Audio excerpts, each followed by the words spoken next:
All right, Stalker 2 apparently is going to be this incredibly hype game. I haven't really seen or heard much about it, but this is the everything you need to know from Operator Drewski, who is incredible.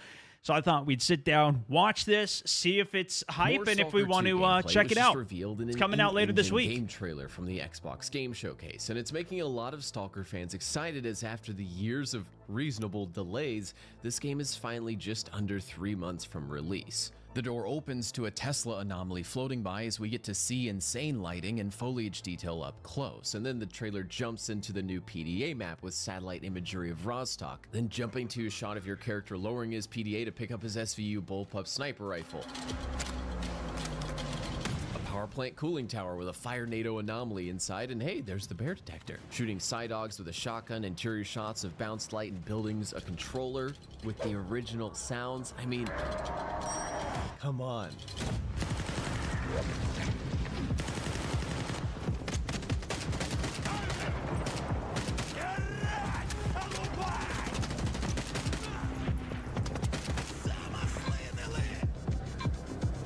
The graphics look better than the gunplay, from what I can see. The original trailers has absolutely disappeared now. We don't know the depth of the story or its characters yet, but there's been 2 trailers with very notable sequences of dialogue to show off just how much more potential for good storytelling will be in the new engine, with modern graphics, animation, sound, and more detailed mocapped face and body animations. I'm excited to say the least. Dimitri and I were just discussing a certain puzzle we found in the zone.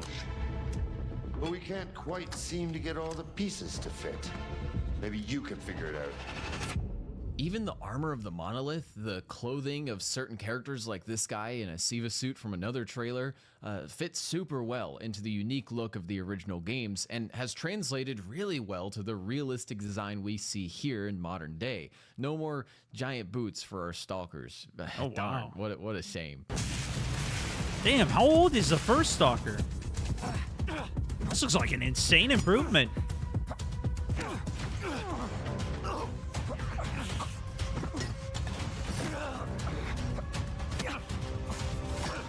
Skadovsk, the beached ship in a region called Zaton. I was just here in Call of Pripyat 2009, and side by side, I know it's been, almost 20 years since this place was probably developed, but it just looks not even so much better, but so close to the original. I just think that that's really cool how closely the devs are matching the original locations from the original games.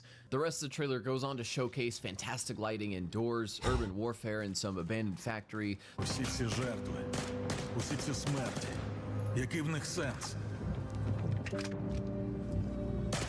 And a new weather event, or more likely an anomalous event where you get teleported to Oklahoma. I'm not as impressed by the graphical fidelity here as I am just with how close they're designing everything to the old games. The community of longtime... This looks pretty good. Maybe I've just been, maybe we've just been spoiled with all the Unreal Engine games as of late.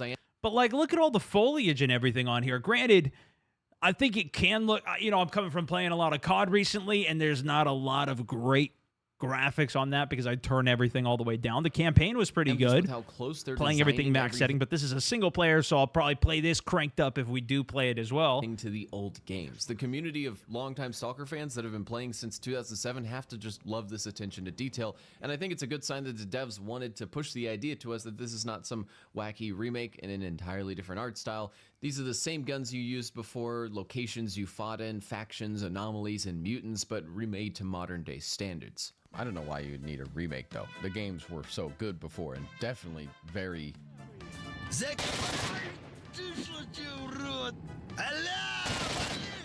polished. Now, I get this question a lot. If I didn't play the first games, will I get Stalker 2? Short answer, I'm sure it'll be like most big refreshes. You're going to be playing a Stalker in the zone where things get slowly explained to you, so I think if you haven't played any of the earlier Stalker games, you'll likely be fine. You might miss out on some story elements or hints to stuff that happened before, because I think this is going to occur after the events of the first 3 games, but for the people wanting to pre-game their Stalker 2 experience, you have 3 months to try out this highly affordable franchise and its mods that can be played on nearly any gaming PC, and the original trilogy is now on Xbox and PlayStation as of just a few months ago. Nice. But I didn't grow up with Stalker. I was a little too deep into... Arbiter, we gotta get off the ring! Yeah! And That's what I was mostly playing. I didn't play. This is Fallout, right? I only bought Call of Pripyat in 2017 after watching this Racevic video. So I am no Stalker veteran. Okay, I'm the bandit in Loner Village that nobody. See, I already made a mistake. I'm the loner in Loner Village that just is sitting with like a hoodie and like a stick at the fire, and he doesn't even want to leave. He wants to go maybe 2 feet out the fence, and then he's done. He'll just fall over dead. What's the premise, though? And die of tachycardia. So I have been pre-gaming my Stalker 2 experience by playing the originals for the last year, and especially in the last 2 weeks. I've been jumping on and replaying all of Shadow of Chernobyl and all of Call of Pripyat and Clear Sky. Yeah, I'm gonna dip on that one.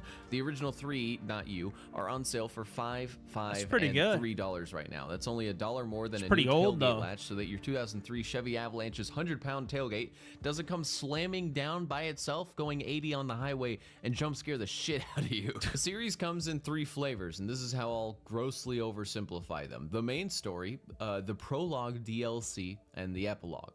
Stalker is based in a world where an event has caused a zone of anomalous activity within roughly the Chernobyl exclusion zone. This area is filled with radiation, highly lethal mutants, dangerous physics-bending anomalies, and many factions of men fighting for control of the zone. Some enter the zone for science, others to destroy, control, or save it. Many come merely for greed, as artifacts found within the zone can go for high prices. And this is where you will spend the rest of the next 3 games in this bubble of apocalyptic greed. And the original games are just masters in atmosphere. The zone has such a distinct feeling that is fantastic for 2007 and still goes hard now. There's a certain feeling I get whenever I hear a specific distant scream in the game's audio or a distant firefight, and I just can't shake it. Exploring a place at night still gets me feeling uneasy even after spending hundreds of hours in vanilla and modded Stalker.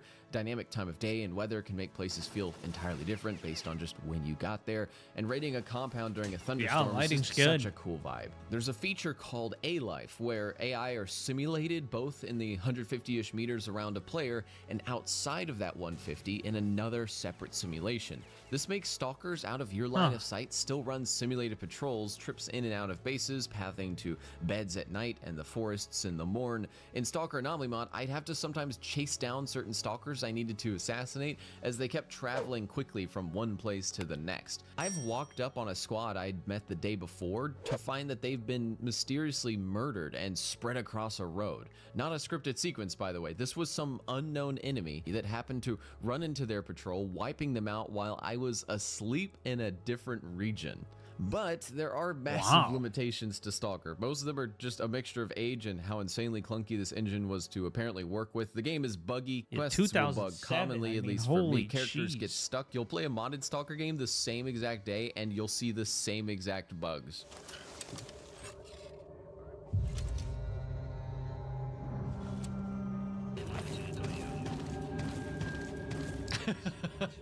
And for how much fighting you do throughout the game, and especially the end of the first game, gunplay is just absolutely, especially for the guns in the first half, the spread is way too high. Guns are really quiet at range, so you can barely tell you're being shot. That's how they used to do a lot more of them, though. It's just bloom. Like a high point and has an aggravatingly poor animation. Like, man, I know this is 2007, but this was 7 years earlier. This was 7 years earlier. What the f is bad music? Mind the next minute or so if you don't want to be spoiled. So just go to this timestamp here. Shadows of Chernobyl. Yeah, no, that's fine. This is the older one. Takes you from exploring an open world to room clearing through tiny hallways through the Chernobyl power plant, and with a repeating voice in your head for 40 minutes straight, and I want to know the history. Enemies that will shoot you through walls. It's rough.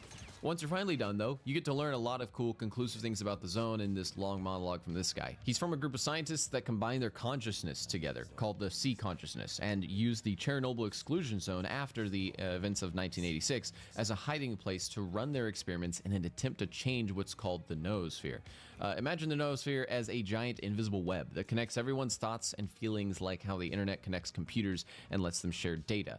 The noosphere connects all human minds together. The scientists tried to affect that by deleting things like anger and hate from all human capability, but in that attempt, they caused a tear in the noosphere The effects of that tear are what you see physically in the zone. I thought that was kind of neat. Nearly every player of these games, including myself, will go in thinking that the Chernobyl accident of '86 was the obvious cause of the events of this game. This is just the crazy effects of radiation gone wild or something. But the accident of 1986 at Chernobyl was more so a sudden gift, coincidentally convenient to the scientists, a permanently closed off location to become their experimental playground. So why I describe the ending there is that it gives a lot of context that you're going to need for understanding the basic elements of Stalker 2. There's even a trailer where there's a Monolith soldier talking about how he shot a man and put him down in a field of battle, and when he saw the man fall and had the decision to pull the trigger, it wasn't his decision, but it was something controlling him. Only I didn't choose that path. This is a clue into the fact that he is a Monolith and ex-Monolith soldier that was probably controlled by the Sea Consciousness at one point, as the Sea Consciousness was basically brainwashing tons of Stalkers into the Monolith faction to protect themselves at the Chernobyl power plant. So I think things like that you wouldn't really fully understand, but I still think you'd be able to understand that conversation in the game if you didn't play the originals, just maybe not as in-depth as a player who played those original games. So funny thing though, after you hear the scientist out about the Sea Consciousness, you can choose to supposedly join them to help control the zone, or fight your way out through the power plant and punish them for playing God. It's a relatively simple ending, and that's the canon ending that you can unlock by either grabbing a hidden decoder way back in Pripyat, or I forgot to do that, so I just threw my Gauss rifle into this door until the rifle jammed the door open. What? I didn't discover this. This has been a thing for years. But, bro, I love games with simulated physics. Relationship ended with fake-ass physics. Real physics, new best friend. Stalker Clear Sky, the second game, is interesting, but more of a DLC. It's a prologue to the first game and has a neat ending, but seriously just feels like a set of missions and maps that didn't make it into the first game. You can play this in like a day. Maybe just skip it if you're in a rush. The third game, Call of Pripyat, is by far my favorite. It not only fixes a lot of the quality of life issues from the earlier games, it dives deeper into artifacts, weapons, armor, and has a much more open exploration plot with better pacing that feels much more fitting to the strengths of the engine. You play as a random major of the Ukrainian security service sent into the zone to investigate the disappearance of military helicopters. You're disguised as a stalker, you explore the zone, you gather intelligence, and you eventually uncover the cause of the helicopter's crashes. But throughout this process, it's not really like the main story that interests me that much about Call of Pripyat, but also there's a lot more well-paced like side objectives, side quests that you can do, and the maps itself are much more open. It's a great soccer game for the franchise to close on. You're treated with the largest map so far and plenty of places to explore for no more to reason do other than your own curiosity. And I also think that I may like those things because Extends I started the playing game. this franchise after watching Racevick's Call of Chernobyl video back in the day.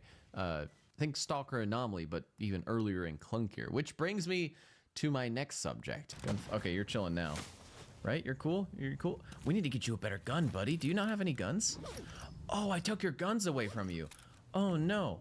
I'm like the NYPD. What is Anomaly, and should you play Anomaly? Anomaly is a free-to-play mod. It takes these games that cost money, mods them, and makes them free to play. But it's legal. This is a silly loophole because GSC effectively closed their doors a few years back, dumped all of their dev toolkits to the community. The Stalker games were dead at the time, and they said, oh, we don't really care what you make, you can distribute. Wow. We don't care. So now Anomaly is free, Gamma is free, Gold Sphere is free, True Stalker is free, Gunslinger is free. Wait, there's a lot of these. Anomaly, what is it? Should you play it, and should you play it first? Anomaly, as I may have explained a few times, is a combination of the assets from the 3 games with the story ripped out. I never even heard of open this. World, a gear and weapon progression system, and higher levels of A-life activity to support a lively world of unscripted sandbox fun. It's probably the most popular form of Stalker that people are playing right now. Yeah, because this looks it's way free, more modern it's too. Relatively refreshed with new weapons, animations, mechanics, quality of life, graphics, and sound, and it's a single download from ModDB. It's convenient, and that's why most people are playing it. But some say that this is bad, that some Stalkers are starting out with Anomaly because it's not like the original games, that because Anomaly has no guide, story, or real instruction, the user experience of new players is going to be bad as they're thrown into a zone with no context or clue of what's going going on, turning off potential users to the experience of Stalker. Yeah, but that's probably not the Others people reply playing that it. Those new Stalkers would have never probably tried the franchise in the first place if it weren't for Stalker Anomaly being free and approachable, as it's a free roam game. If the devs are going to put all of the things out there for you to play and do whatever you want with, that is, I mean, that is already insanely generous. I don't know, insanely open of them to do. Yeah, I think it's a better entry point, if anything. If you like the mechanics and the world and the lore, then that'll get you more excited to get into it when Stalker 2 actually comes out. It's probably one of the reasons this game's so hyped. Everybody's talking about it. And that Anomaly can and has likely led more people into buying the original games than any other possible thing could. My thoughts on this is that Anomaly is fantastic, but I'd expect Stalker 2 to not be anything like Anomaly, and that's what I personally prefer. As Anomaly was made as a community mod for a specific purpose by groups of dozens of modders over a decade of time when the franchise was otherwise dead, it's been done. Now I want to see the level of story-driven gameplay we can get from the real deal. And now that the franchise is back, it'll be really cool to have another type of Stalker game to play along with the main games. But I have been reflecting on this lately while playing the base games. What's neat about Stalker, from Roadside Picnic, Tarkovsky's movie, and the games, is that the zone is full of men all there for different reasons. They can be rich, poor, they can be lonely, they can be together, they can want to destroy the zone, save the zone, study it, they can be educated by fellow stalkers, or they can be ignorant and walk in blind. It's not hard to see the similarities of those men and us as we jump in or back into this franchise, as there's always new things to discover, both community-made or official. You can choose if you want to experience Stalker through the eyes of a legendary stalker whose memory was wiped and has to be retold everything piece by piece, or you can choose to experience Stalker as the poor loner with nothing to lose who walked in with a jacket and a handgun. Everyone's in for a different reason. There's a certain feeling you get by being nobody in a game world. If the world can be interesting when you're just another person in it, that's pretty unique in gaming. I think the draw that people have towards Anomaly is because there's a lot of open world games where you play as the hero, the main character, the MVP. Hell, I've been spending weeks on New Vegas, and I went from a courier dead in a ditch to a surgical killing machine cyborg who can play God with my anti-material rifle. And not that Stalker isn't unique, it's extremely unique, but the experience of something like Anomaly feels even more so in today's age because you're signing up from the start to play as a nobody, a faceless character in an era of hero shooters and protagonists. I think although Anomaly does have its issues and literal lack of a real story, playing as a nobody is what draws most players to try it out. Your lack of intelligence in the world by starting Stalker through something like Anomaly is an immersive element in itself that the game developers never intended in this way, but is still a fascinating way to play. You are truly role-playing an ignorant stalker during that first try that you will never be able to again. That first run is the most scary, terrifying, exciting experience I've had in years of gaming, and it kept such a grip on my attention that I had to go try out the main games to learn more about what I had just experienced. So if you're wanting to pre-game for Stalker 2, I suggest these in no order. All of these are linked at the top of the description. You have 85 days. Thanks for watching. Well, I got a little bit less as of right now. Yeah. Operator Drewski's awesome, guys. If you haven't seen his videos, I highly recommend it. But yeah, well, I think we should check it out. What do you think? That looks sick. It's definitely something different. Single player. I want to at least try it for a day and then see how it goes.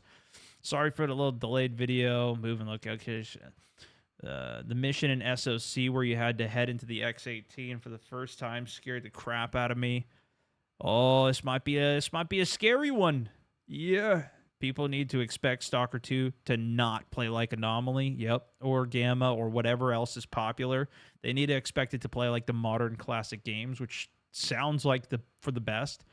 The fact that GSC went bankrupt and said, hey guys, here's the dev kit, go nuts, and allowed the Call to Chernobyl team to fix X-Ray so that it could actually be stable is honestly what kept Stalker alive and thriving for so many years, with nothing holding back the mod community and the devs openly saying that people can make free standalone mods using and it's available for free. You can completely own the game for free. That's crazy. Yeah. No cease and desist, no fear of cease and desist order. That is really good.